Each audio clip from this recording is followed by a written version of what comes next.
Olá, meus queridos, boa noite. A paz do Senhor, Deus abençoe sua vida, seu coração. Estou muito feliz da Lulu poder estar comigo aqui. A gente veio matar um pouquinho da saudade do Rodrigo, da Elaine, e essa casa que é a nossa casa, também parte da nossa casa, daqueles que a gente tem essa aliança de amor inexplicável. Eu sempre gosto de falar, eu tenho algumas heresias comigo que eu tinha medo de falar, eu fui falando, o povo foi acreditando, então agora estou mais corajoso para dizer.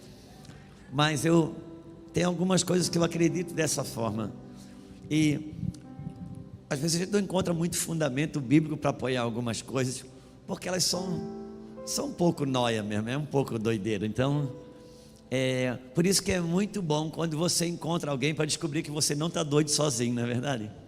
Coisa maravilhosa quando você encontra alguém que você, basta, eu não estou louco sozinho. Então muita gente que, por exemplo, que encontra o pastor Luiz Hermínio na internet, o cara fala, sabia que eu não estava doido sozinho.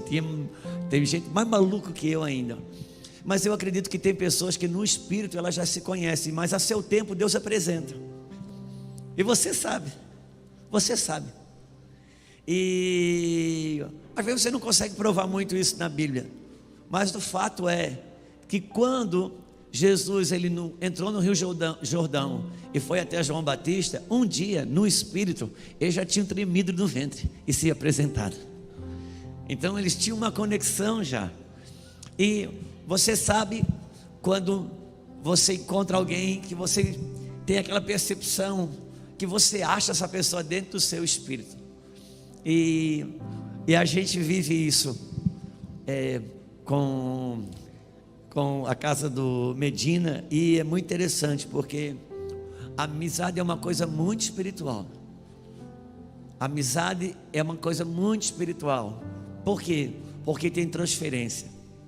Toda conexão que tem transferência, ela é extremamente espiritual. Ninguém que arruma um amigo fica do mesmo jeito. Ou ele vai piorar, ou ele vai melhorar. Por quê?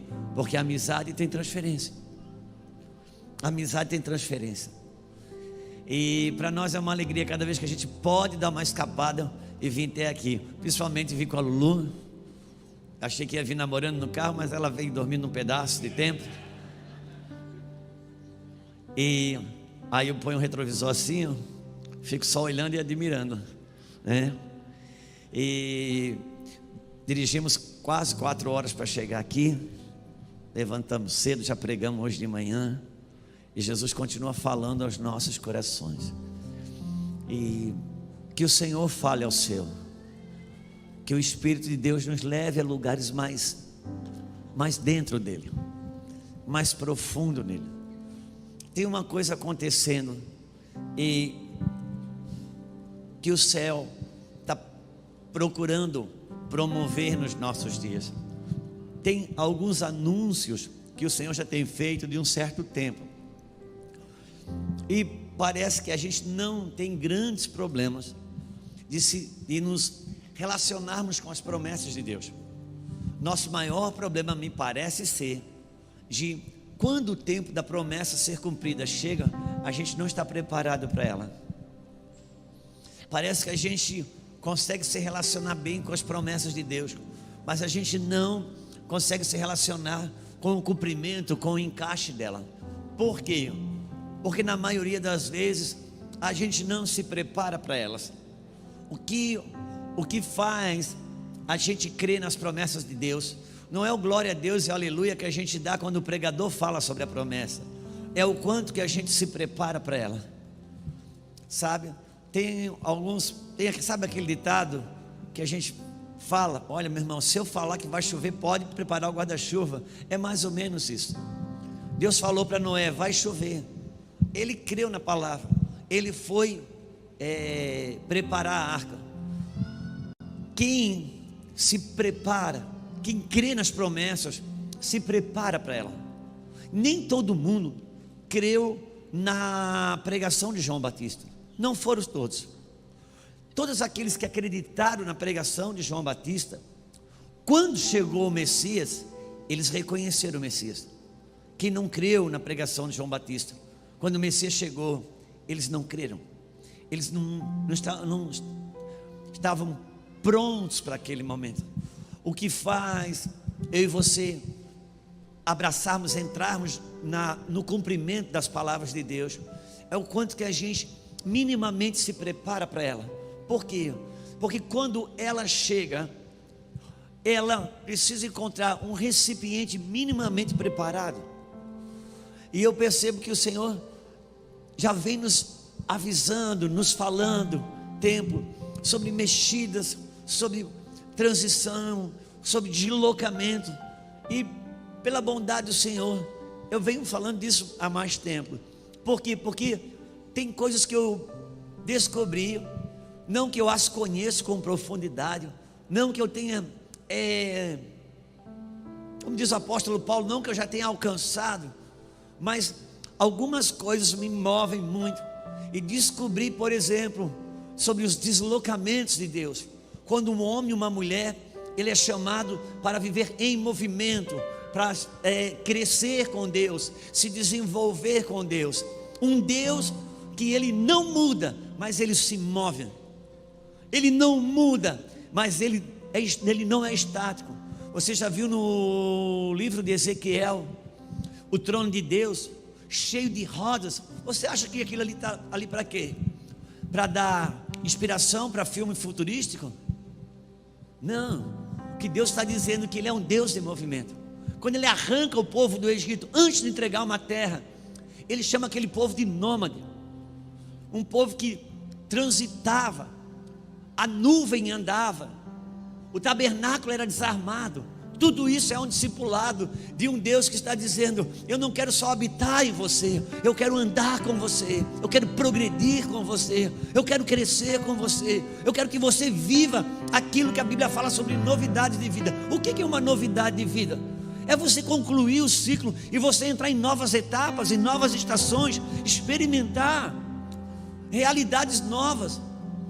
E esse é o maior sentido da vida, de um Deus cuja Bíblia, ela também não muda. A palavra de Deus muda? Não muda. Mas é certo que ela se desenvolve. Ela se desenvolve. Coisas que foram faladas na Bíblia para você há um tempo, ela disse uma coisa. A mesma palavra, depois que você cresce, ela para você, ela está falando outra coisa. Se depois de 10 anos a Bíblia está falando exatamente a mesma coisa para você, é porque de alguma maneira você não saiu do lugar. Mas a Bíblia não muda, ela diz a mesma coisa, mas é diferente. Tem um professor de português aí, porque ou é a mesma coisa ou é diferente, porque os dois eu acho que não dá, né? Mas dá, no Espírito dá. Sabe o que o Senhor tem nos falado? Que Ele está buscando nos mover de uma tal forma que nós vamos fazer as mesmas coisas pela primeira vez. Você só consegue fazer as mesmas coisas pela primeira vez quando você se move com Deus. Quando Deus se move dentro do seu casamento. Se você já disse para sua esposa: eu te amo, você vai dizer a mesma coisa, mas vai ser pela primeira vez, porque é dentro de uma outra realidade, de uma outra compreensão de amor, num outro estágio de entrega. E a maior obra do Espírito é desenvolver a sua igreja, é crescer os homens e mulheres de Deus, tirar daquele lugar. Tem gente, meu irmão, que começou tão avivado, só falta voltar a rezar o terço. Paralisou. E ele está mexendo, gerando deslocamento. E tem deslocamento que ele não vem senão por meio de choque. Tem deslocamento que ele não vem senão por meio de dor. Tem deslocamento que ele não vem senão por meio de susto. Tem deslocamento que ele não vem senão de uma forma drástica, que tem que ter um tratamento de choque para a gente se mover. É do caráter de Deus também criar um rebuliço para colocar as coisas em ordem. E eu gostaria de ler uma passagem bíblica com você, que está onde? Evangelho de João, capítulo 5. Pode ser o versículo 1 mesmo. Ele está querendo mexer aqui. Ele está mexendo com alguns de nós. Se você permitir, Ele vai mexer, vai deslocar. Não é possível que eu peço atenção nas letras das canções que vocês cantam nessa casa.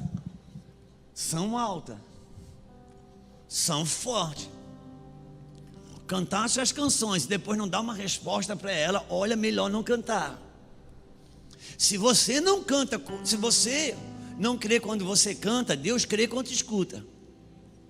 Porque você pode ser incrédulo, mas Deus não, Deus é o Deus da fé. Se você quando canta não acredita, Ele quando ouve crê que você está falando a verdade. Cutuca a pessoa que está do seu lado aí, isso não fica brabo não, que Deus vai te pegar aqui. Não adianta nem fazer cara feia não, meu irmão. Tem gente que acha que cara feia é espiritualidade. Já viu? Tem gente que vai ficando emborrado, porque acha que está ficando mais espiritual. Não, está só ficando mais chato. Não está ficando mais espiritual. Porque se você ficar mais espiritual, vai ter mais alegria e vida dentro de você. Pode ter certeza. E fica tranquilo que Deus não tem problema nenhum com o humor. O Espírito Santo não sai do culto quando tem um humor no culto. Não, o Espírito Santo tem problema com a malícia. Ele não tem problema com a alegria. Com a malícia ele tem problema, com o humor não. Então você pode inclusive sorrir porque você está sendo filmado. Amém? Ou você acha que esse relâmpago no céu é do nada? Se não, teu pai batendo uma fotinha dizendo, olha que lindo. É um flash. Você que define como você vai olhar as coisas. Se os seus olhos forem bons, a maneira de ver as coisas, a cura nos nossos olhos. Eu já falei essa experiência em algum lugar, volto a repetir. Eu nunca esqueço, a Isabel e a Sara, elas têm 4 anos e meio de diferença.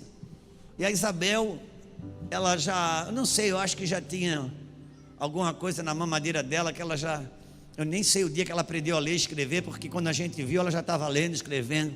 Com 2 anos de idade, ela já tinha o alfabeto inteiro. Com 3 anos, 4, ela já falava a palavra que eu desconhecia. Eu nem sei como é que era aquela menina.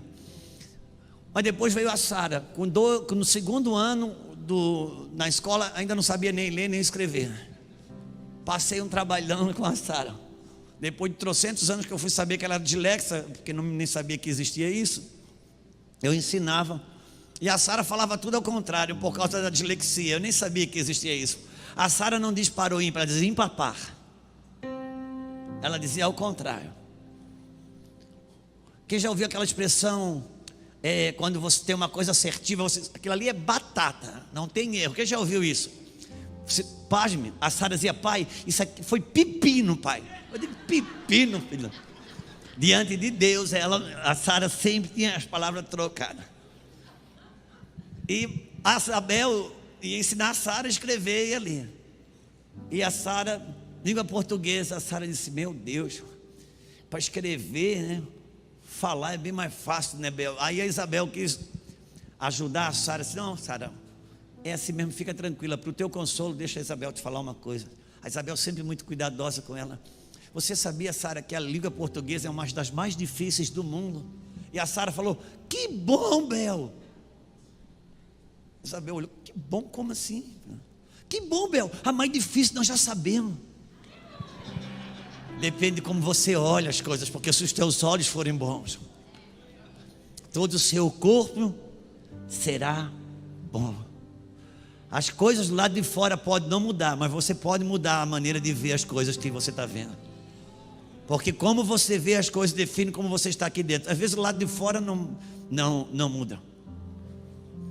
Mas se eu mudo a maneira de ver, eu mudo aqui dentro.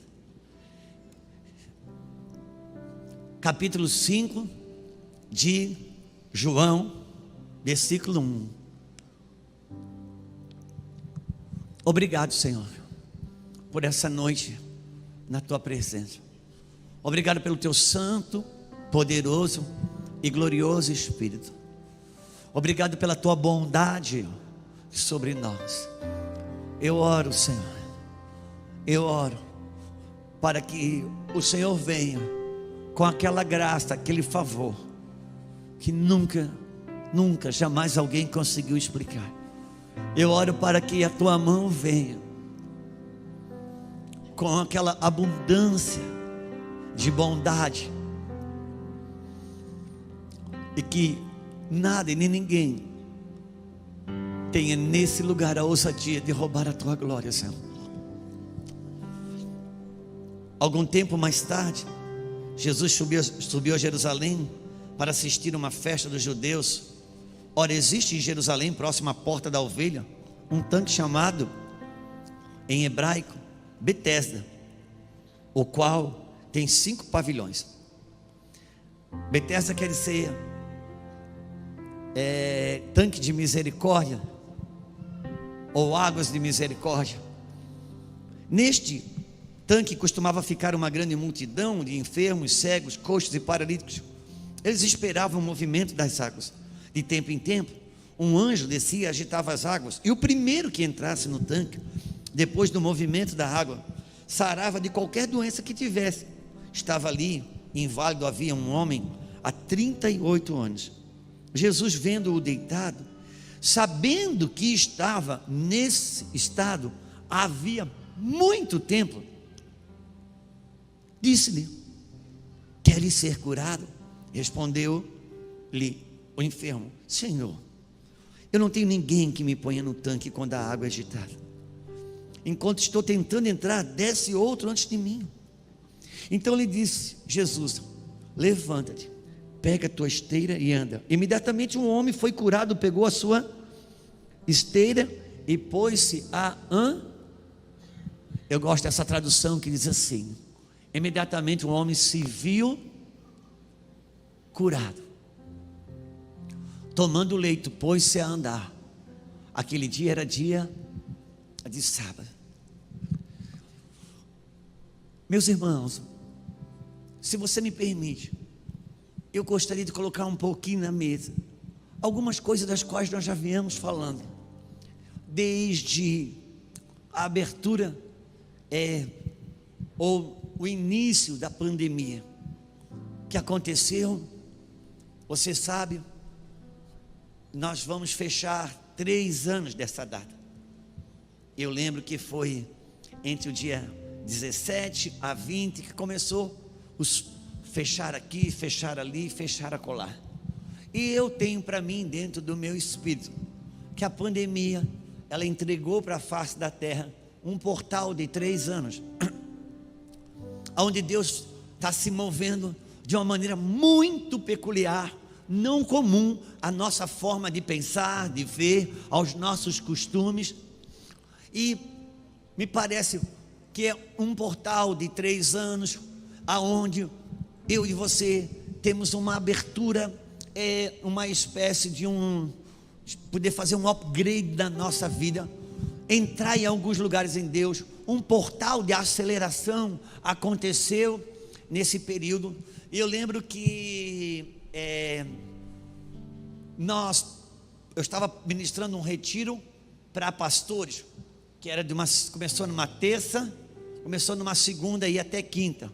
De terça para quarta, acho que era dia 19, 18, de 17 a 20 de março, começou todo mundo a ligar para os pastores, porque estourou a questão da pandemia. Eu lembro que no domingo, na segunda, quando eu peguei o avião para ir, eu já tive que, algumas pessoas já estavam usando máscara, e eu lembro que quando chegou ali no meio daquele retiro de pastores de uma determinada denominação, começaram as ovelhas a ligar, perguntar: pastor, e agora fecha, não fecha? Tiveram que interromper o retiro e voltaram. Eu lembro que não tinha nem passagem marcada para a volta naquele período. Só depois do retiro, a Lu pegou o carro e foi me buscar, e viemos para casa e ficamos 40 dias em jejum e oração na nossa casa. Eu, a Lulu, o Eduardo, nosso genro, naquela ocasião noivo da Isabela, pediu para ir fazer o home office lá em casa, que a princípio era 7 dias, foi ficando lá, mas casou, já está bom, né? Não, e ele acabou. Ele disse, meu sogro, deixa eu ficar aí. São 7 dias de home office. Pode ser que seja 14. Porque era tudo no início, ninguém sabia nada. Ele foi ficando lá em casa. E a Sara não tinha o Felipe ainda na história. E nós ficamos 40 dias trancafiados em casa, em jejum e oração. Nós não tomamos uma escolha, uma decisão intencional. Vamos ficar 40 dias orando, jejuando. Não. Aconteceu simplesmente que nós começamos a nos reunir em casa, na sala. Deus começou a vir, Deus começou a ministrar. Não havia nenhum Pentecoste, não havia nada assim tão fogoso, mas havia, me parece, uma instrução de Deus acontecendo. Ali nós fomos recebendo palavras, ali nós fomos recebendo direções, das quais nos abriu leques de avanço. Ali nasceu a Casa Real, a nossa plataforma online. Ali recebemos instruções muito significativas para nós. Vivemos daquelas instruções e ainda estamos andando sobre elas. E o Senhor foi colocando algumas coisas no nosso coração. E uma das coisas que Ele foi colocando é: todas as experiências que você teve comigo vai te ajudar para os novos passos. Todas as experiências que você teve com a minha movimentação vai te atrapalhar. Eu preciso aprender a me movimentar com Deus a partir das minhas experiências com Ele. Porque as experiências que eu tenho com Deus, as transferências que eu tenho com Deus, do Espírito de Deus para dentro do meu espírito, ela vai estabelecendo construções dentro de mim. As movimentações não. As movimentações, elas são para um tempo, elas são para um período, ela completa ciclos da nossa vida. Elas vencem.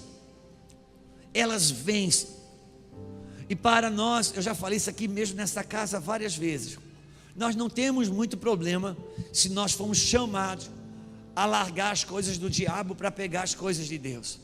A nossa dificuldade é largar as coisas de Deus para pegar as coisas de Deus.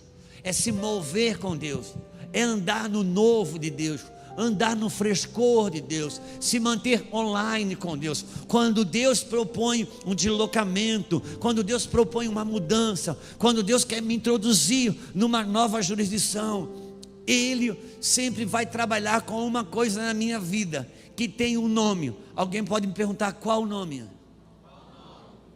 Limite. Deus nunca vai aumentar uma medida sua se Ele não te levar no seu limite. Ninguém se estica, ninguém se aumenta se tem folga ou se está frouxo. Você não aumenta. Toda medida que Deus vai aumentar de você, Ele vai levar você no seu limite. Você sabe, nunca ninguém aqui jogou nada de videogame, essas coisinhas que muda de fase. Nunca ninguém jogou. Mas se você um dia tivesse jogado, deixa eu falar para você como é que funciona. Cada vez que você muda de fase, parece uma coisa tão difícil, impossível de passar. Mas depois de um tempo, quando você volta a brigar com aquele joguinho, você já não consegue nem começar lá do começo, você já pula lá para frente. É assim ou não é? Gente, pelo amor de Deus, não me deixa sozinho, porque senão eu vou ficar desviado, vou me sentir desviado. É assim ou não é? Mas quando você muda de fase, você diz: uau, agora parece que agora não dá mais. Eu fui no meu limite. Exatamente, se você não experimentar o seu limite, você não muda de fase. Mas no limite tem dor. No limite você vai levar a tua musculatura a um extremo que você desconhece.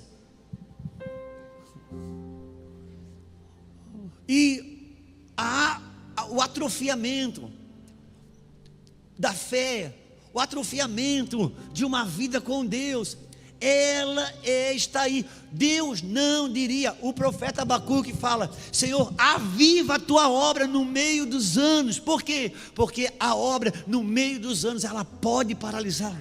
O avivamento meu pode paralisar. Tem um monte de gente sentada nessa cadeira aqui que eu mesmo já falei hoje aqui. Já foi fogoso com Deus, já foi radical com Deus. Hoje, se bobear, volta a rezar o terço. A gente vai perdendo aquele ímpeto, vai perdendo aquele fogo. Cara, pelo amor de Deus, Se você perde o fogo, você perde tudo. Por quê? Porque uma lenha sem fogo é uma teologia sem vida. E uma coisa que eu não posso perder é o meu fogo. Eu não posso perder o meu fogo. Sabe a sarça ardente? Quantos lembram da sarça ardente? Ela não precisava ter teologia. A sarça ardente não precisava saber pregar.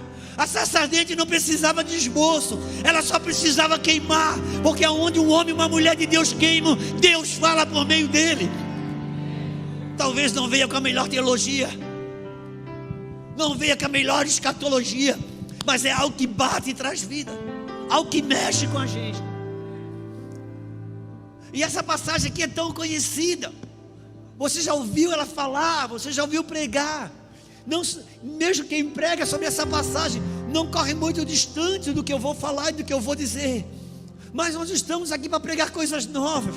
Nós estamos para descobrir nas Escrituras aquilo que eu sempre digo: isso aqui é o menu de Deus. Tudo que você comer nesse cardápio é bom. Tudo que você experimentar nesse cardápio é bom. Isso é verdade, mas tem o prato do dia. O prato do dia Ele serve. O prato do dia eu enfresco.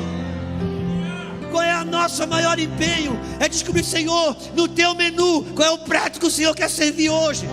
E se ele já foi pregado 1000 vezes, se Deus quer servir, ele se torna fresco. E o Senhor vai ao encontro desse lugar chamado Betesda. Você conhece, você já acabou de ler. Há muitos coxos, muitos doentes. E ele encontra um homem, e tinha um homem lá, inválido ou paralítico. É muito interessante. Por quê? Porque esse homem, ele não era um homem carregado de problema. Ele tinha um problema maior. Ele era paralítico. Tinha gente ali que era cego, ele não era. Tinha gente que era mudo, ele não era.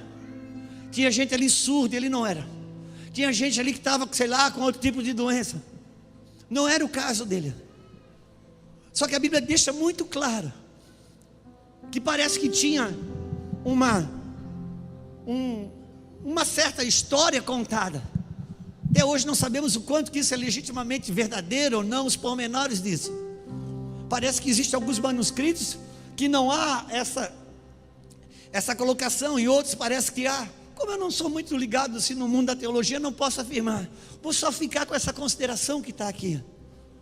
Parece que naquele tanque havia um movimento que um anjo passava uma vez por ano ali, e ele movia as águas. E parece que o que ocorria era que o primeiro que entrasse na água, esse era curado.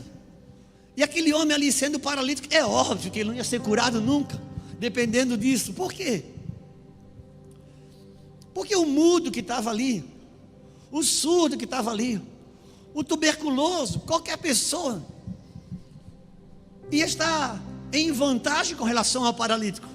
Olha que visse o movimento das águas, 5 pavilhões, até que ele conseguisse se mover. Obviamente que alguém entrava ali, mas Jesus olha, e a Bíblia deixa claro para mim e para você, que Jesus, conhecendo o fato dele estar 38 anos naquela situação, está escrito, qual é o versículo que está escrito nisso, meu irmão? Ajuda nós ali, se é o 3, se é o 4, se é o 5, aonde que diz? Capítulo 5, vai dizer que Jesus, conhecendo, obrigado, de tempo em tempo, havia ali um homem, versículo 6, Jesus vendo o deitado e sabendo que estava nesse estado, havia há muito tempo, então era um conhecimento de Jesus. Aí Jesus faz uma pergunta, que se não fosse Jesus eu ia fazer o comentário do que eu penso sobre essa pergunta, mas como é Jesus eu não vou fazer, mas também não adianta, se eu não fizer, ele já sabe o que eu estou pensando. Então vamos fazer. Que pergunta, meu irmão? Chegar para um cara que está ali 38 anos esperando a chance de uma vez por ano ser curado, e Jesus pergunta: você quer ser curado? Agora você já me ouviu falar sobre isso talvez, porque esse foi um outro aprendizado que Deus me deu. E cada vez que eu vejo, que eu ministro sobre um texto bíblico que tem uma pergunta da Bíblia para o leitor, eu sempre falo a mesma coisa, e o exemplo que eu dou sempre é o mesmo. Um dia eu vou mudar essas coisas para ver se melhora. Mas sempre que Deus faz uma pergunta na Bíblia para mim e para você, Ele quer falar para mim e para você sobre algo que eu penso que eu sei, mas eu não sei. Vou repetir isso. Sempre que a Bíblia faz uma pergunta para o leitor, Ele quer falar para o leitor sobre algo que ele pensa que sabe, mas não sabe. E quem é pai e mãe sabe isso que eu estou falando. Porque todo pai, toda mãe, algum dia já olhou para o filho e disse: filho, você tem noção do que você está fazendo? É claro que você sabe que ele não tem noção, senão ele não ia fazer. Então por que você pergunta? Porque você quer falar para ele uma coisa que ele pensa que sabe, mas ele não sabe. É assim ou não é? Pois bem, quando Deus faz uma pergunta na Bíblia para mim, Ele quer falar sobre algo que eu penso que eu sei, mas eu não sei. Não sabeis vós que sois templo do Espírito e que o Espírito de Deus habita em vós? Por que você acha que Deus faz essa pergunta na Bíblia para mim? É porque eu penso que eu sei, mas eu não sei. Não, mas eu sei. Eu sei que eu sou templo do Espírito. Se sabe que é templo do Espírito, por que age como se não fosse? Não, Deus, eu não estou entendendo o que o Senhor quer dizer. Se o que pode te fazer feliz está aí do lado de dentro, por que você procura tanto do lado de fora a felicidade? O que pode te dar? Eu já coloquei aí dentro, que é o Espírito Santo. Quando Ele faz uma pergunta na Bíblia, Ele quer falar para mim sobre algo que eu penso que eu sei, mas eu não sei. E Ele chega para aquele cara, 38 anos, naquela condição, esperando um dia do ano para ser curado. E Jesus faz uma pergunta: tu queres ser curado? Porque essa pergunta é para mim e essa pergunta é para você. Porque a gente vai servindo a Deus, e tem áreas da nossa vida que elas simplesmente ficam, não evoluem, não saem do lugar. A gente tem ciclos de derrota ali. E sabe de uma coisa? Chega uma hora que a gente aceita viver para Jesus, amar Jesus, servir Jesus, mas tem aquela área da nossa vida com uma bandeira de desistência fincada ali. A gente já não considera mais que ela pode sair do lugar. E por mais que seja óbvio que eu quero que Deus mexa naquela área, eu mesmo já não dou para Ele mais nem o pedido, a oração, ao interesse, porque eu já acoplei aquilo ali na minha vida sem resultado e pronto. É quando eu já digo: a minha diabetes, a minha pressão alta. Ninguém nunca falou isso. A minha enxaqueca. A gente se apossa daquilo que Jesus já levou na cruz para mim não ter mais. Quando você entende o que eu estou falando? Então quando Jesus pergunta para ele: cara, você quer ser curado? Depois de 38 anos, você já abraçou essa condição aí. Você quer ser sarado, você quer ser curado.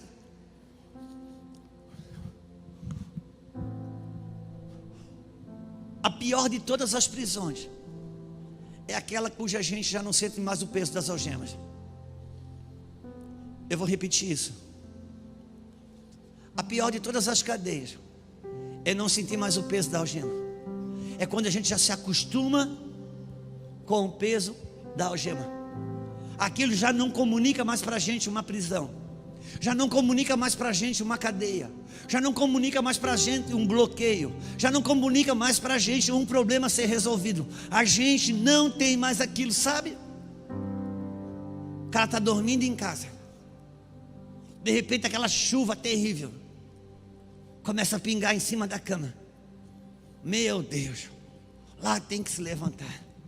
Pega a cama, empurra para o lado, vai na lavanderia, pega lá um balde, põe embaixo do pingueiro.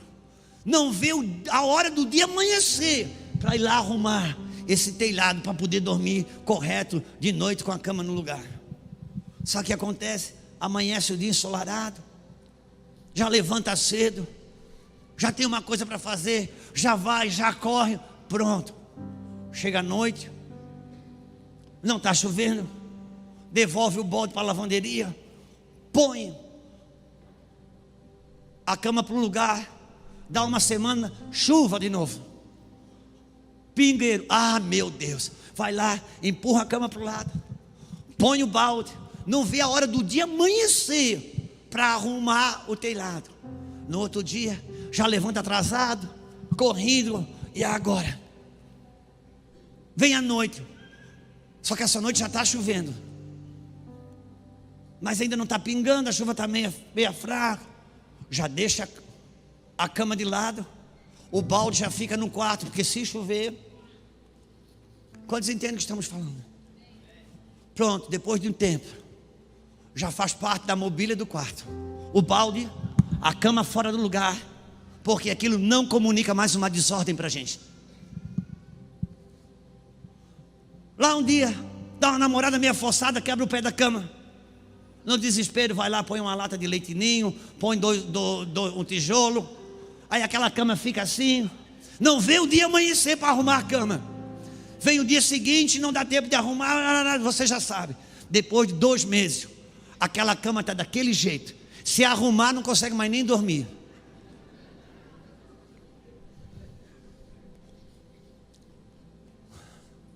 Você ainda quer ser curado?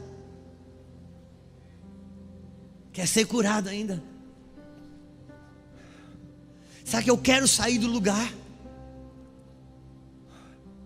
Dói o dente. Desesperado do dentista. Chega lá o dentista diz: meu, tá feio isso aí. Inchado, tá inflamado, não vai dar para nós mexer não, porque isso aí é canal, vai ter que tratar o canal. Vou botar um remedinho aí para dar uma desinflamada. Quando desinflamou, você vem aqui que nós vamos ter que fazer o canal. Desinflamou, desinchou, vai voltar no dentista? Depois de 3 meses, está aquele algodão fedendo ali dentro. Quando é que vai voltar no dentista? Quando que vai voltar no dentista? Deixa eu te falar uma coisa, será que Deus precisa manter a gente em dor para manter em renovação? Você quer ser curado? Essa era a pergunta. Você quer ser curado? Era óbvio que ele queria ser curado. Só que Jesus cria um sistema de conversa com ele, porque ele não só não era curado, porque havia um sistema de pensamento dentro dele, havia uma construção de raciocínio.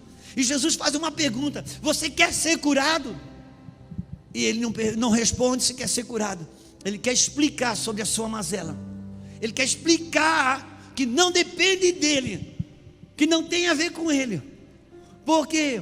Porque ele aprendeu, foi desenvolvido, criado num sistema que diz para ele que uma vez por ano o anjo passa aqui, balança as águas, e o primeiro que chega ali, e não tem ninguém que me empurra, não tem ninguém que me leva, não tem castração maior, não tem atrofiamento maior, não tem paralisia maior de alguém que depende do outro para receber aquilo que Jesus já falou que pode dar quando ele chega. Um sistema de pensamento que depende do outro. E Jesus, meu filho, eu cheguei. Quando eu cheguei, tudo bem pela apostila, mas eu não dependo dela. Tudo bem pelo curso, mas eu não dependo dele. Tudo bem pela teologia, mas eu não dependo dela. Tudo bem em pregação maravilhosa, mas eu não dependo dela. Se eu cheguei, você quer ser curado? Aquele homem,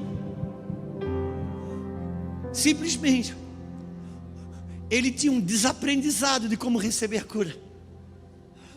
Dor em mim não falta, mazela em mim não falta, descontentamento em mim não falta.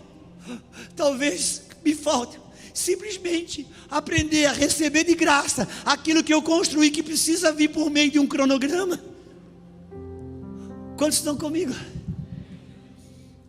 Eu vejo o Senhor atrás daquele homem como está atrás de mim e atrás de você, e está dizendo: meu filho, se você só quiser receber, você só receba. Da agora para frente, fica tranquilo. Se você dizer eu quero, mas ele vai encontrar o problema dele. Ouça aqui, meu irmão, coloque isso dentro do seu espírito. Você que está escrevendo, escreva.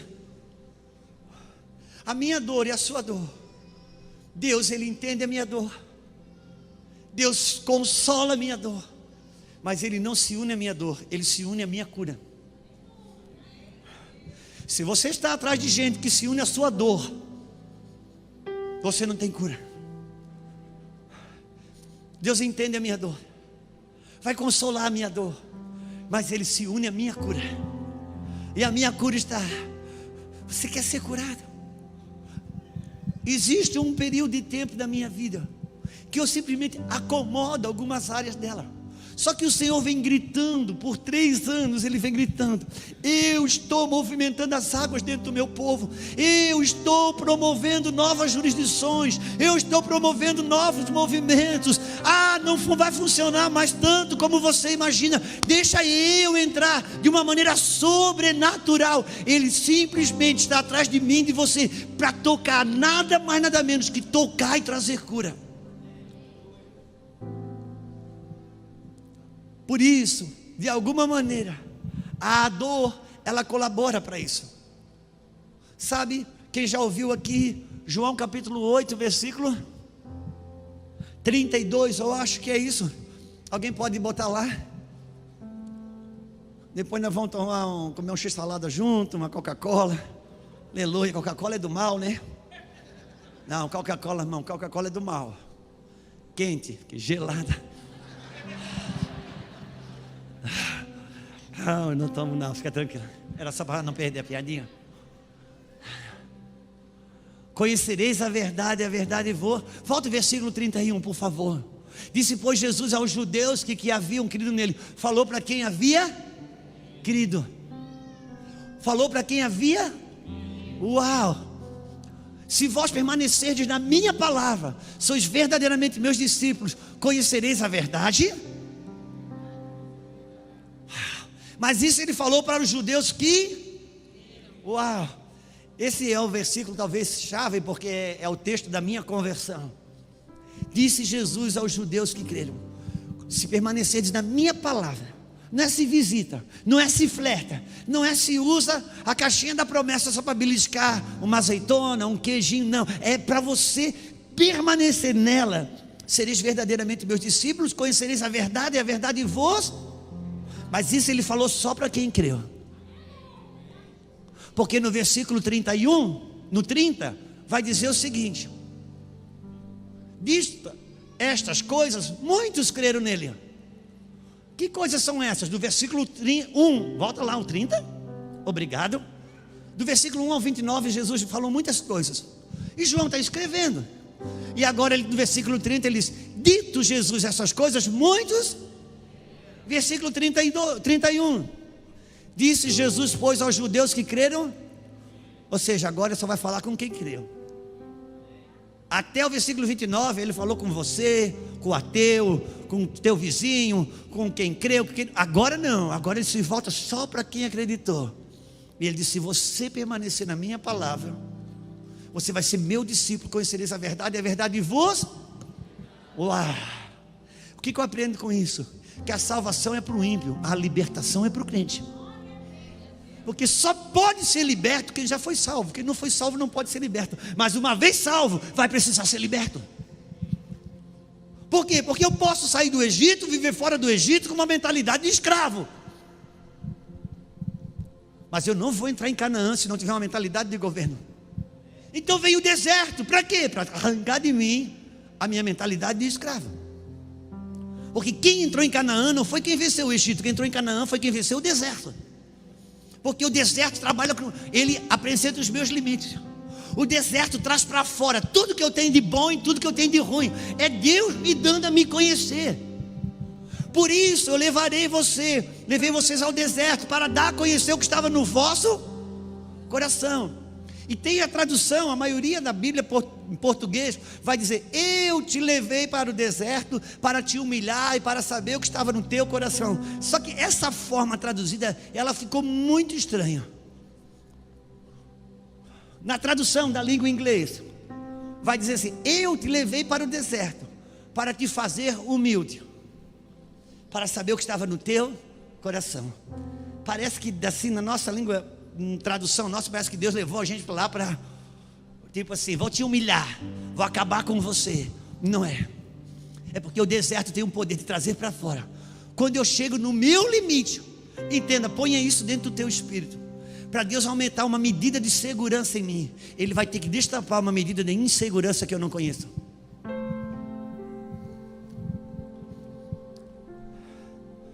Ele vai trabalhar com os meus limites para me esticar. Sabe o que os judeus respondem para ele, versículo 33? Responderam-lhe: somos descendência de Abraão, jamais fomos escravos de alguém. Como dizes tu que sereis livre? Aí Jesus fala: aqui está o problema de vocês. Esse é o problema. Se vocês reconhecessem que era escravo, eu podia libertar vocês, mas vocês não, estão na arrogância de ser evangélico e não sabem que precisa ser liberto. Eu não consigo ajudar. Aqui está o problema, porque a pior de todas as prisões é quando eu já não sinto mais o peso das algemas. E quando Deus quer promover uma nova medida de libertação, uma nova medida de liberdade, porque a liberdade é o troféu do Evangelho. A glória do Evangelho é ser livre. E quando Deus quer aumentar uma medida de liberdade, o que Ele faz? Ele arrocha um pouco a algema, porque se eu não sinto dor, eu não sinto necessidade de mudança. Deus propôs arrancar o povo do Egito. Propôs ou não propôs? Como é que Ele começou a estratégia dele? Ele simplesmente vai no ouvido de Faraó. Irmão, você vai ser Faraó agora, depois da gente consegue redimir isso. Faraó, esse povo aí do jeito que está grande, daqui a pouco ele se revolta e toma o teu trono. É assim, eles estão agora tendo tempo, porque se você sabe, Faraó, mas esse povo tem uma promessa de um tal de Abraão, que eles iam ficar 400 anos aqui, depois ia ser livre. O Abraão teve um filho chamado Isaac e falou para o Isaac. O Isaac teve um filho chamado Jacó e ele falou para o Jacó. O Jacó teve um filho chamado José, que sabe dessa promessa. Inclusive, esse José, antes de morrer, disse: olha, não me enterra não, mantém meus ossos numa caixinha, porque Deus vai vir arrancar esse povo daqui e eu quero ir junto. Rapaz, se você não arrochar esse povo aí daqui a pouco, tu não dá mais conta, você mete o relho. Bem no período que chegou a data dele ser liberto, Deus manda Faraó oprimi-los. Porque era Deus promovendo um clamor que o povo precisava dar para experimentar a liberdade, que não tinha e nem sabia que tinha. Alô? Quando aperta o cerco e você tem que lidar com algumas emoções que você não consegue administrar, quando aperta o cerco e você tem que lidar com algumas pressões que mexem em seguranças que você não quer ter, é Ele fazendo a algema apertar para te dar uma liberdade que Ele quer te dar. Você quer ser curado? Não, eu quero explicar para você a minha história, o quanto que ela é triste. Irmão, se você contar a tua história triste, sabe o que vai acontecer? Eu vou contar a minha e vou aumentar um pouquinho só para não perder para você, porque você precisa ter mais pena de mim do que eu de você. Porque a gente sempre acha que a nossa dor é a pior. E ele não está interessado na história do paralítico ou do inválido, ou seja, como a Bíblia mostra ali. Ele está interessado na cura. Eu não sei, aqui nós temos muitas histórias, mas a cura vem de um homem só. Jesus, Ele está disposto a entrar com cura, com liberdade. Um povo livre, um povo que anda aguerrido, um povo que diz: Senhor, eu quero ser curado. Eu não tenho vergonha de dizer que falta aqui, dói ali, dói acolá. Eu não quero ter nenhum tipo de preconceito com relação a isso. Eu quero ser curado. Pega uma coisa dentro do seu espírito. Não tem como. Não tem como você experimentar uma medida maior da glória de Deus sem você se relacionar com as suas mazelas. Quando a glória de Deus chega, eu acho que eu não vou me sentir mais forte. Não, quando a glória de Deus chega, as minhas mazelas ficam expostas.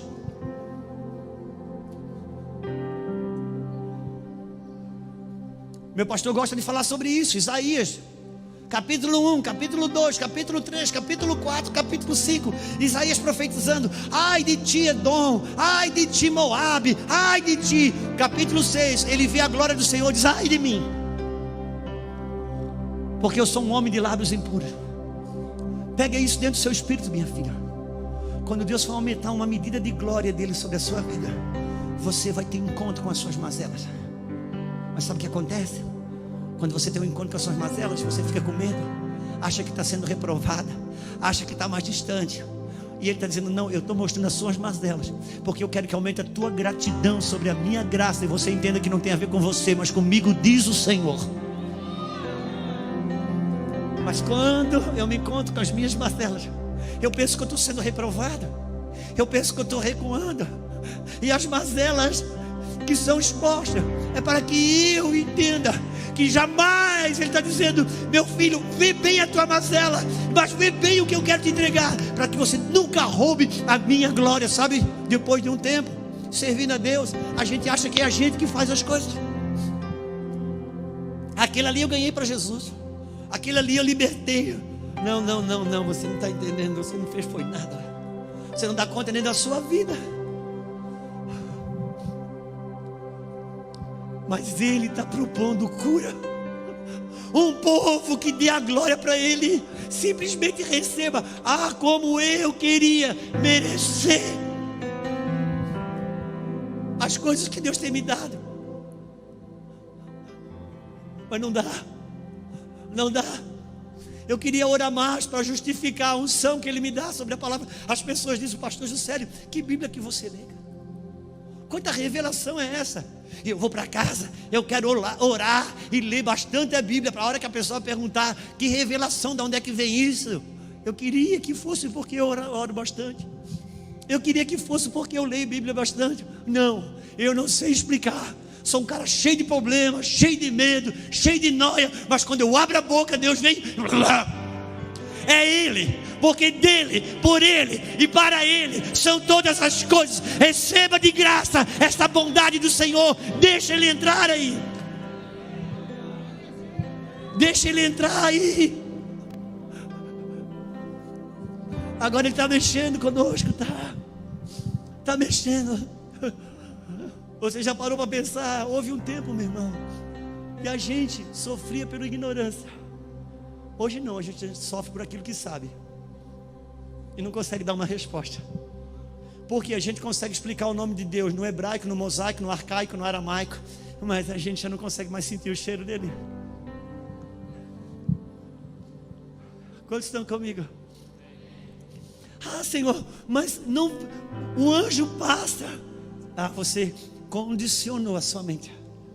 Tem tantas coisas, pensamentos, tantos raciocínios, tantas construções de pensamentos enraizada na sua natureza caída sobre mim, diz o Senhor, que elas não te levam a lugar nenhum.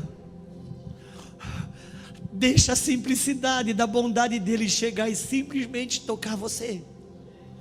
E Ele está buscando, irmãos. Pode ter certeza que Ele está buscando. Uma pergunta Ele tem: será que eu ainda quero ser curado? Ou eu quero só vir no culto? Será que eu quero mais? Parece que Ele busca um clamor. Eu fico impressionado com a humildade de Deus. Deus apertou o povo no Egito. O povo gritou. Deus pegou aquilo ali como uma oração fervorosa e libertou eles. Nada. Eles gritaram por causa da dor. Mas não tem problema. Deus tem humildade suficiente. O Senhor. Por isso que Ele atraiu muitos de nós como? Muitos de nós viemos para o Senhor por causa de alguma dor. Foi ou não foi? E Ele teve o jeito dele. Deus tem uma isca para cada egoísta e Ele está tudo certo. Mas uma vez que Ele me atraiu, Ele está buscando. E sabe, alguém já reclamou e disse: ah, você está fazendo isso no dia de sábado? Versículo 10. Então os judeus disseram ao homem que tinha sido curado: é sábado, e a lei do Senhor não permite que carregue a tua esteira. Não, faz isso comigo não. Não faz isso comigo não. Você que me convenceu que eu só podia ser curado uma vez por ano, não venha me dizer como que eu desfruto da minha liberdade não. Por favor, não, faça isso não. Faça isso comigo não. Não, deixa eu gozar a minha liberdade. E olha o que vai dizer, Jesus começa a explicar a respeito dele no versículo 14, diz assim: mais tarde, Jesus entrou no templo e disse: olha, não peques mais, para que não te suceda coisa. Irmão, sabe, não peques mais. Não é o que o homem fez de errado para estar naquela condição, mas a sua forma de pensar errado. Todos nós, pega isso dentro do seu espírito. Todos nós conhecemos o texto em que Pedro vai orar ao meio-dia, e Deus desce um lençol com os animais, disse: Pedro, come. Quantos lembram disso?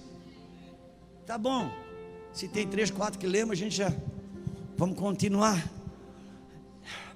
E Deus fala: Pedro, come-se. Disse: não, Senhor, eu não como não, eu não como alimento impuro não. Senhor, Pedro, isso pode ser impuro até a hora que eu falo para você.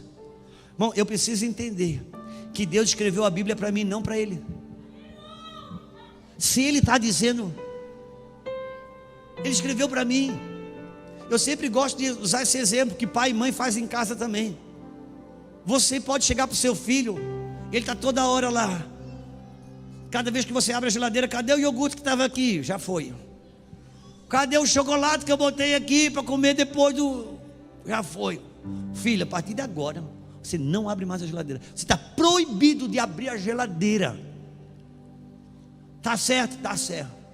Aí o pai está na sala com o filho. Filho, vai lá, abre a geladeira, pega uma água para o pai. O pai falou que eu não posso abrir a geladeira. E não pode mesmo, mas quando eu mando, pode. Quando você terminar de fazer isso, volta a lei para você, porque eu fiz a lei para você e não para mim, então vai.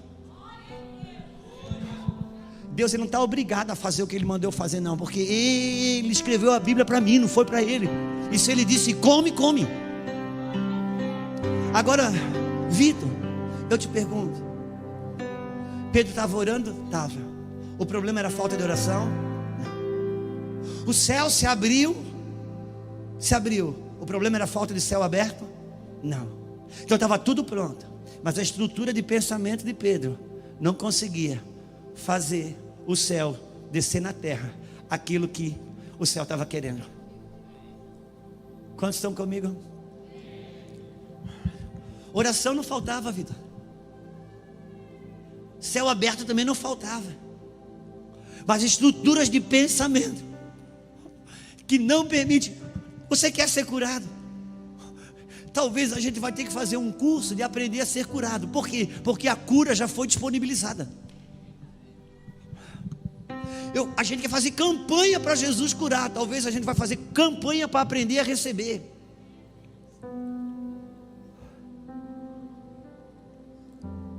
Porque ele tem mais interesse e idade que eu em receber. E ele está vindo atrás de homens e mulheres que de alguma maneira foram se atrofiando no caminho. Cara, e eu não me conformo com isso. Não me conformo. Eu prefiro viver uma crise de acreditar que tem mais do que viver a crise da desistência. Não. Diga comigo, não. Quero ser curado? Vai viver do mesmo jeito. Tem uma graça, tem um favor chegando.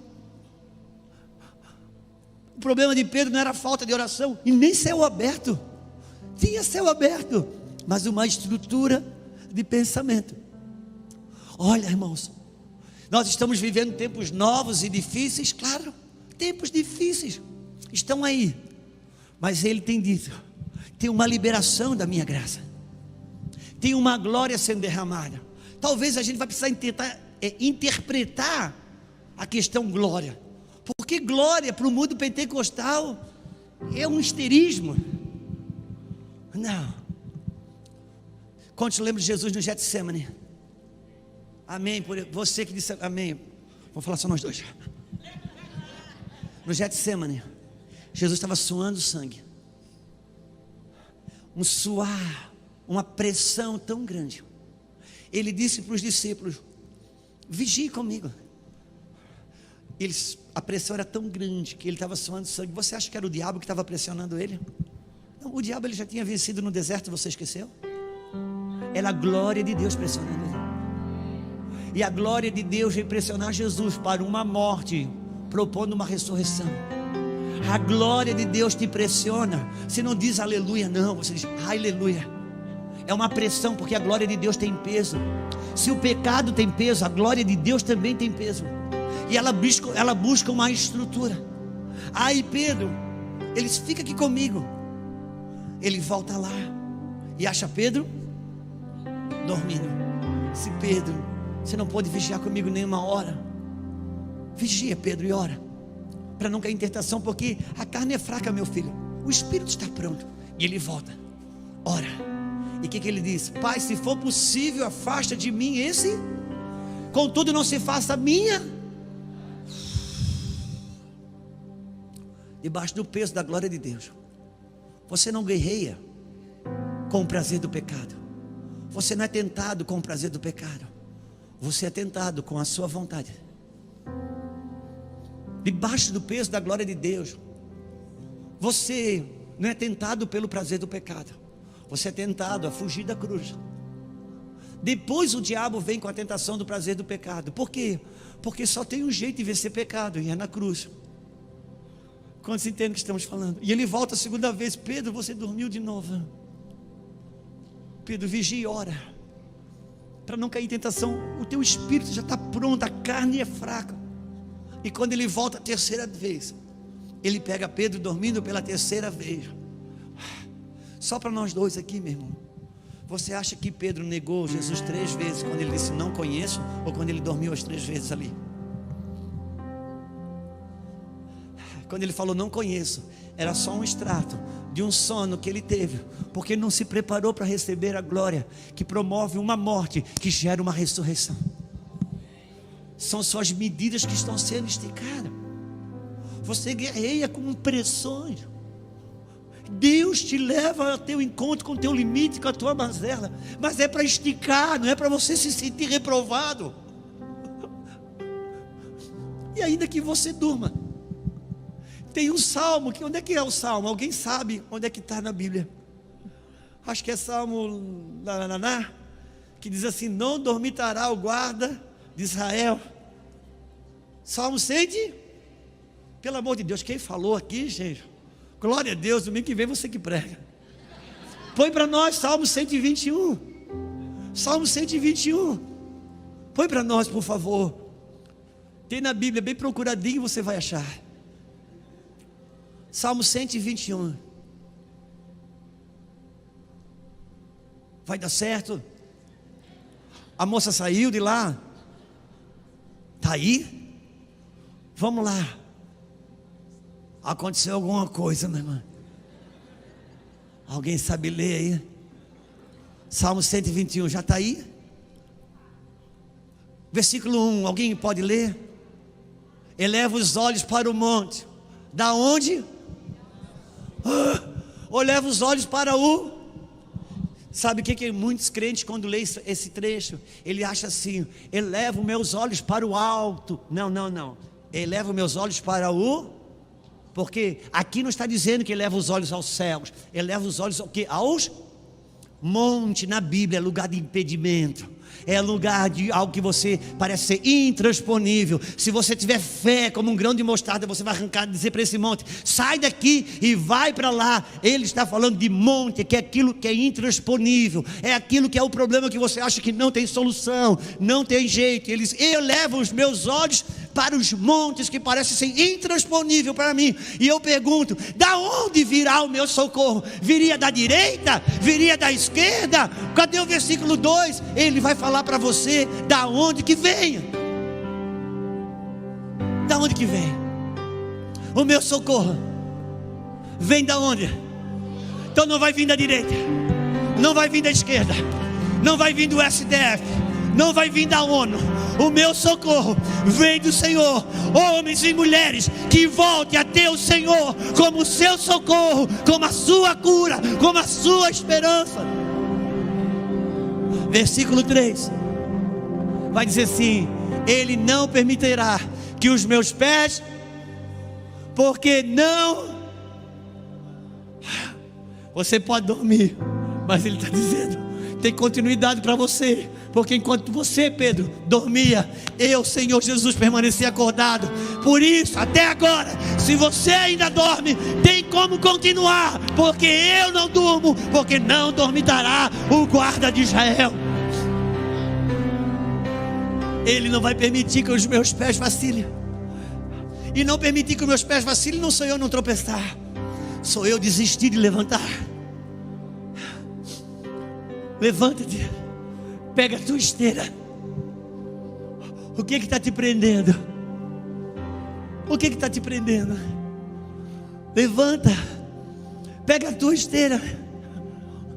Quando se lembra que Jesus foi curar, pode deixar aí. Quando lembra que Jesus curou um outro paralítico, também numa maca. Chegaram na casa, não tinha como chegar ali, botaram pelo telhado. Quem não lembra desse texto? Glória a Deus, está aumentando. E ele olha para aquele homem, ele não fala para ele, seja curado. Ele diz, os teus pecados te são. Uau! Quer dizer que a paralisia daquele homem não era necessariamente que ele teve um problema de artrite, artrose, ou não. Aquele homem carregava com ele uma culpa que o fez ele mesmo se separar de Deus. Estava atrofiado. Agora estava paralisado naquela culpa. E Jesus foi dizer para ele, meu filho, pode andar. O teu pecado te foi perdoado. Tem mulheres que carregam sobre elas o peso de um aborto até hoje. Atrofia áreas da sua vida. Por quê? Porque só tem uma coisa pior que o pecado, é a culpa. Porque o pecado ele me separa de Deus, e a culpa diz para mim que eu não posso voltar.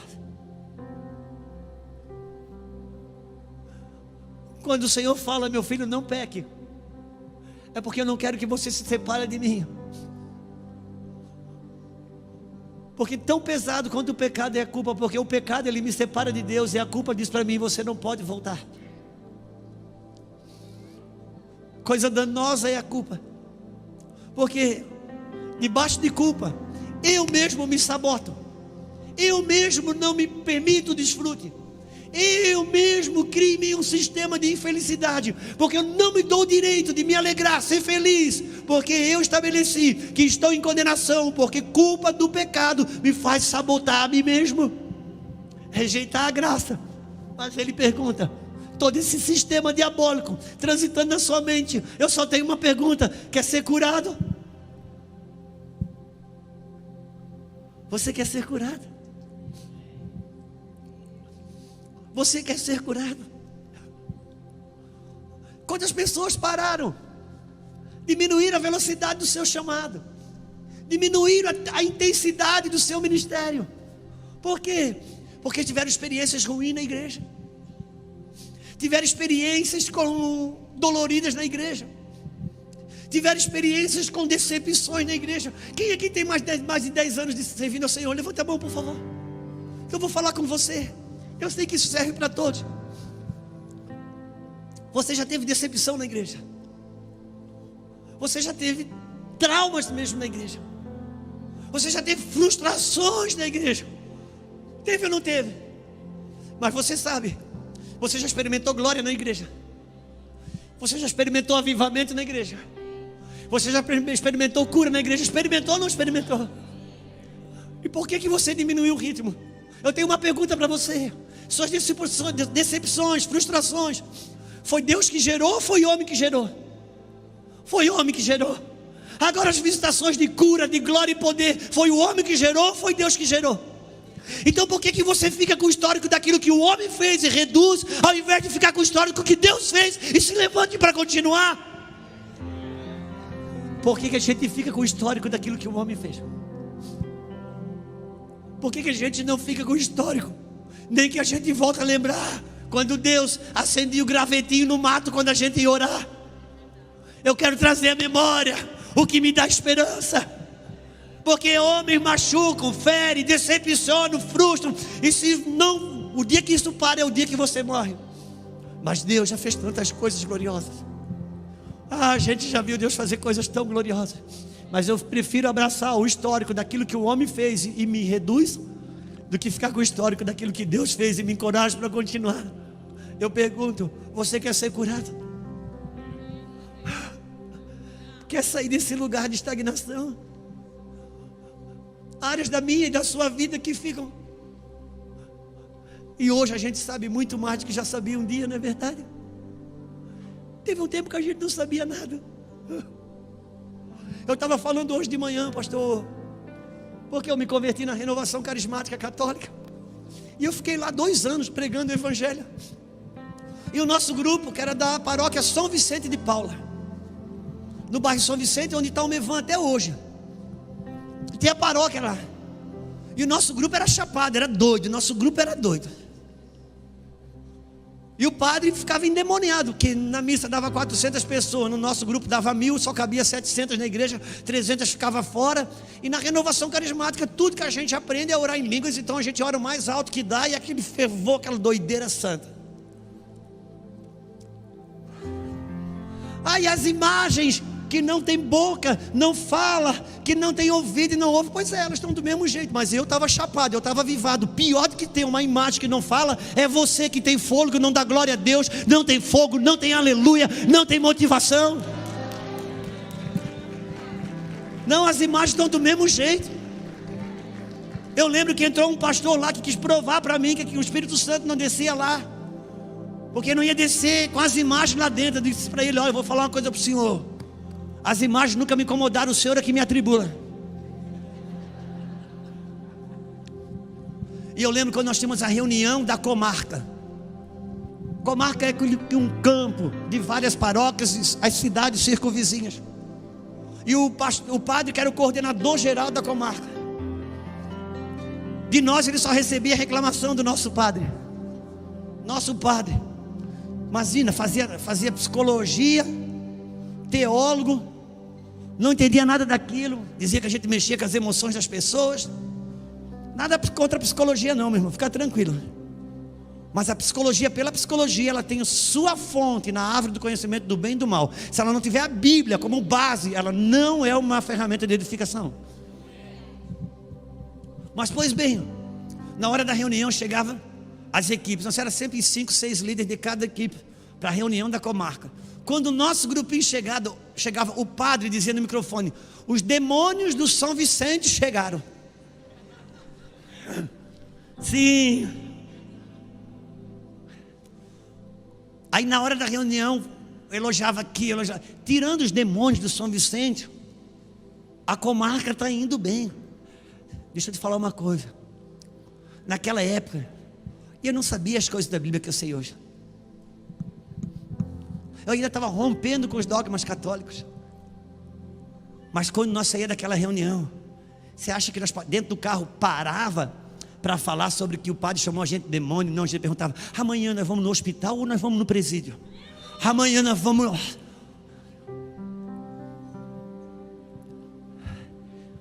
Você quer ser curado? E sabe o que ele vai falar? Versículo, ele está tentando explicar a missão dele. Pode voltar lá, João capítulo 5. Chega uma hora, aí ele começa a explicar. E ele diz assim, versículo 21. Ele está explicando. Depois dessa cura, ele diz assim: pois assim como o Pai ressuscita e vivifica os... assim também o Filho. Não é o quanto que eu sei, é o quanto de vida que eu tenho. Não é o quanto que eu sei, é o quanto de vida que eu tenho. O que Jesus foi levar para aquele homem. Você sabe, você tem um sistema do qual foi criado para a cura chegar até você.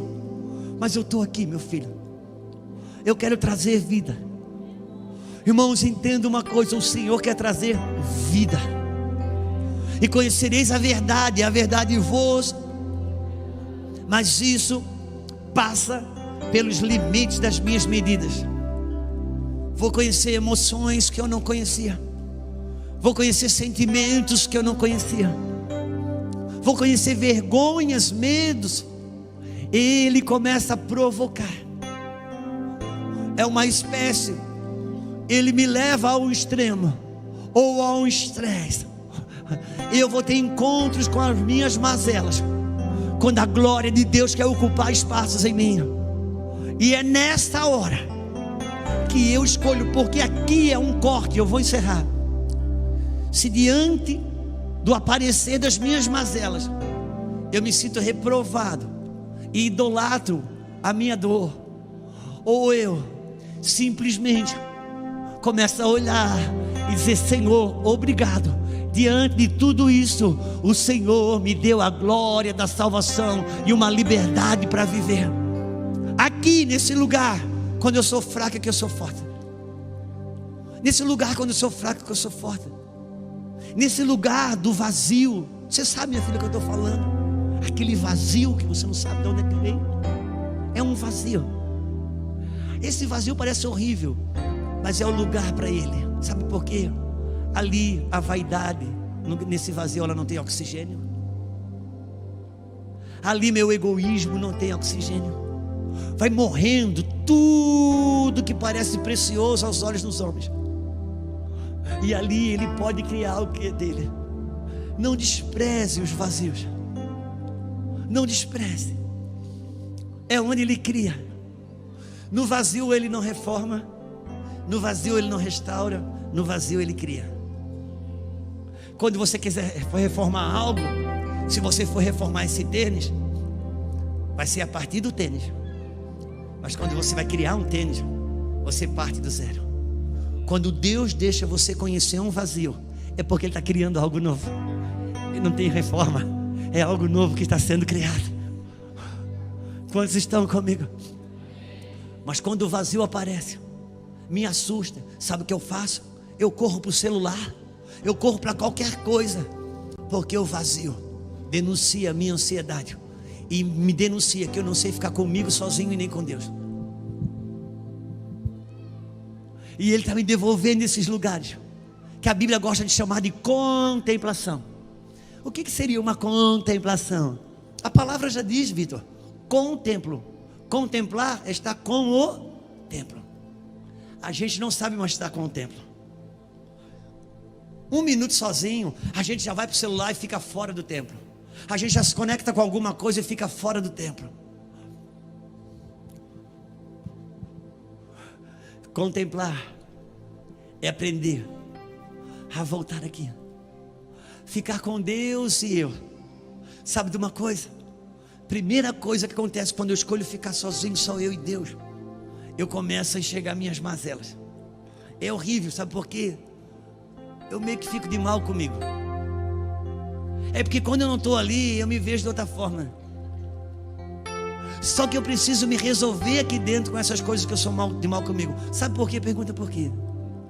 Porque a maioria das brigas que você tem do lado de fora é com as áreas que você está de mal com você, e do lado de dentro aí você briga com o outro.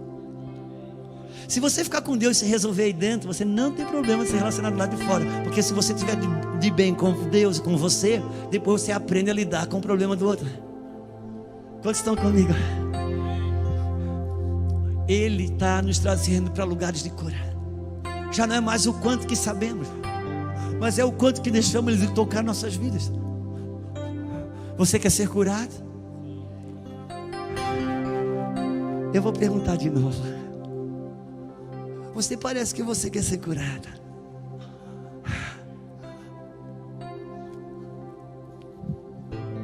Áreas da nossa vida que vão ficando. Eu não posso imaginar, irmãos, tem algumas pessoas que começaram tão bem com Deus. Parece que a caminhada deu uma segurada, deu uma freada. Não põe empecilhos para aquilo que Deus está fazendo. Ele pode fazer o que Ele quiser no coletivo, mas os olhos dele estão em mim e você. Fique de pé comigo um pouquinho, se você puder.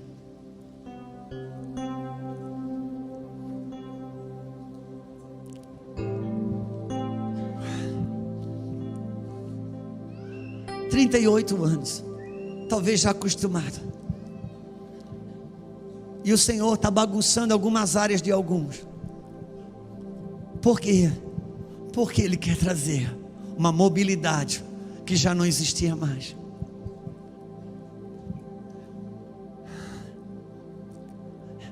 Eu sei que eu não estou isento dessa palavra, pode ficar tranquilo. Ainda que eu tenha falado muito a palavra você e não nós, porque é uma espécie de uma pedagogia, onde fala com você, sou eu falando com você. Fica tranquilo que essa palavra está cortando em mim também. Mas eu quero fazer uma pergunta. Você quer ser curado? Ele disse, levanta. Quando o homem se levantou, sabe o que aconteceu? Ele se viu curado. Quer dizer que ele já estava curado, mas não conseguia se ver curado, até que decidisse levantar, sair do lugar, dar um passo. Se você quiser sair do seu lugar, fica à vontade. Nós vamos orar. Venha, minha filha. Se você quiser sair do seu lugar, fique à vontade. Ora la basura bacantara xarabaca. Oria calamando orobalassora mandarabassa. Vem só para receber, você não precisa nem orar. Você não veio aqui para orar. Você não veio aqui na frente para orar. Você veio para receber. Você só veio para receber. Depois que Elias viu a nuvem tamanho da mão de um homem, ele não intensificou a oração. Não, Deus já desatou. Está desatado, agora é uma questão só de receber. Diz para Acabe correr, porque a chuva vai pegar ele. Pode chegar, dá um jeitinho de vir mais para frente. Não fica no corredor não. O Senhor foi atrás daquele homem. Ele foi atrás daquele homem, você entende? Ele foi atrás daquele homem. Eu lembro quando eu falei para minha Lulu, eu não sei qual ano da nossa história, que eu falei, amor, eu vou agora só nos cultos aos domingos. Deu, não vou mais me envolver. Eu vou nos cultos ao domingo, eu vou cuidar de você, vou cuidar das meninas. Cara, não adianta. Ele vai atrás de você. Ah, sabe? E tá aí o teu chamado, cara, e o teu ministério, e a tua vida, aquele ímpeto que você tinha.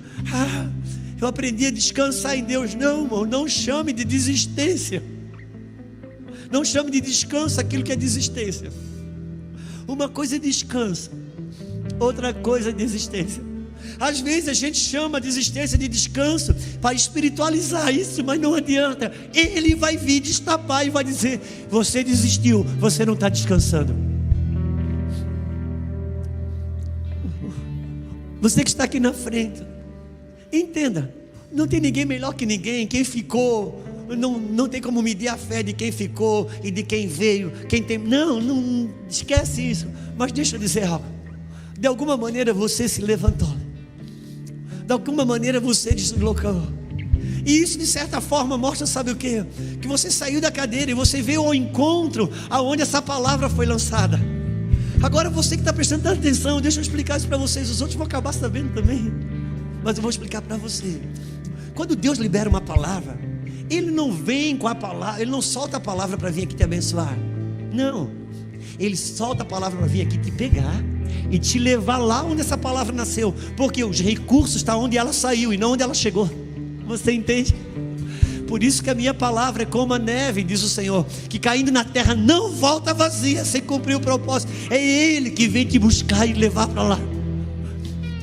Espírito Santo de Deus, vamos ministrar ao Senhor só um pouquinho. Eu prometo para você que em 3, 4 minutos, pelo menos a minha parte, eu encerro. Mas vamos ministrar ao Senhor. Receba do Espírito do Senhor. Receba graça sobre a tua vida. Receba deslocamento nas suas áreas que estão atrofiadas.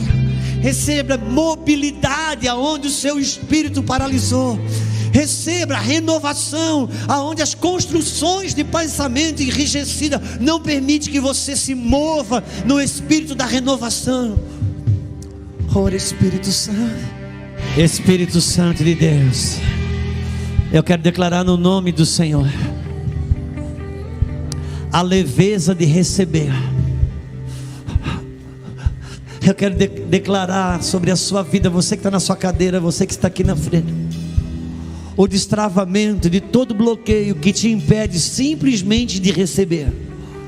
O destravamento de todo bloqueio que te impede simplesmente de se render.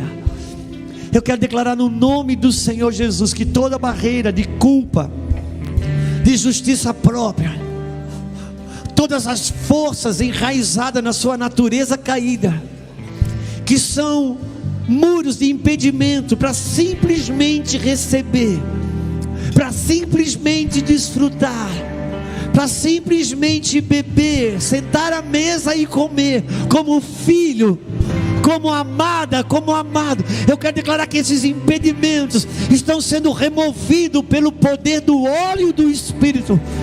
Sim, eu quero declarar, Senhor, o óleo do Espírito passando, untando a mente, passando, levando ferrugem, levando todo impedimento de estruturação enrijecida.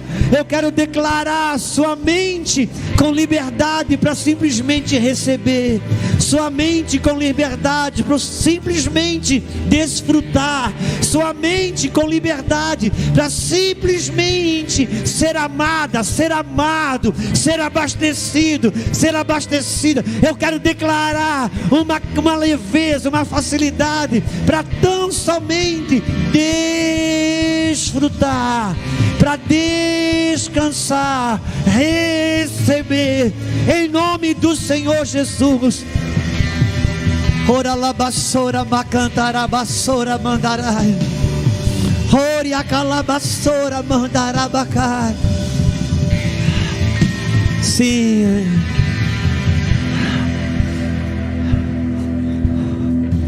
é um aprendizado, é um aprendizado. Só receber parece tão difícil. Eu vou falar para você uma palavra que o Senhor deu para Lulu, pelo Espírito Santo.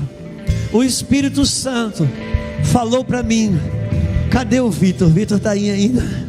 O Espírito Santo falou assim: Vitor, ousadia não é irreverência, ousadia é a quebra do medo.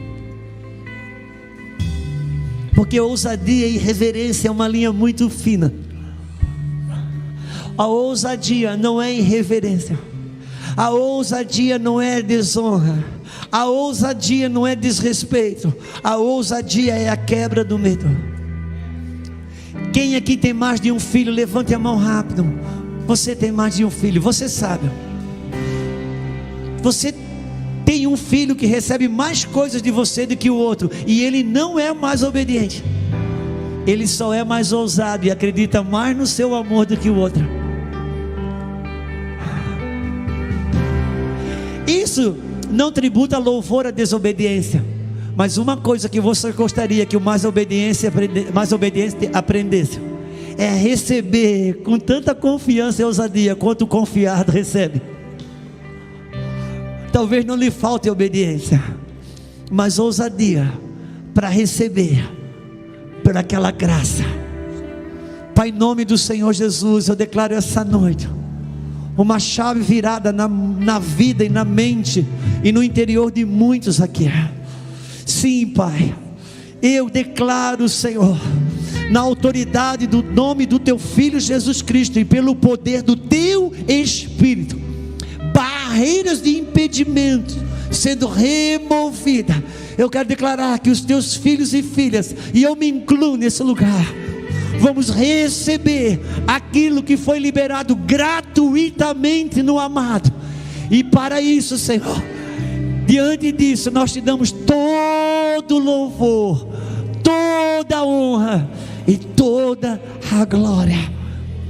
Simplesmente receber. Aprendemos a pedir, aprendemos a buscar, mas simplesmente às vezes não sabemos receber.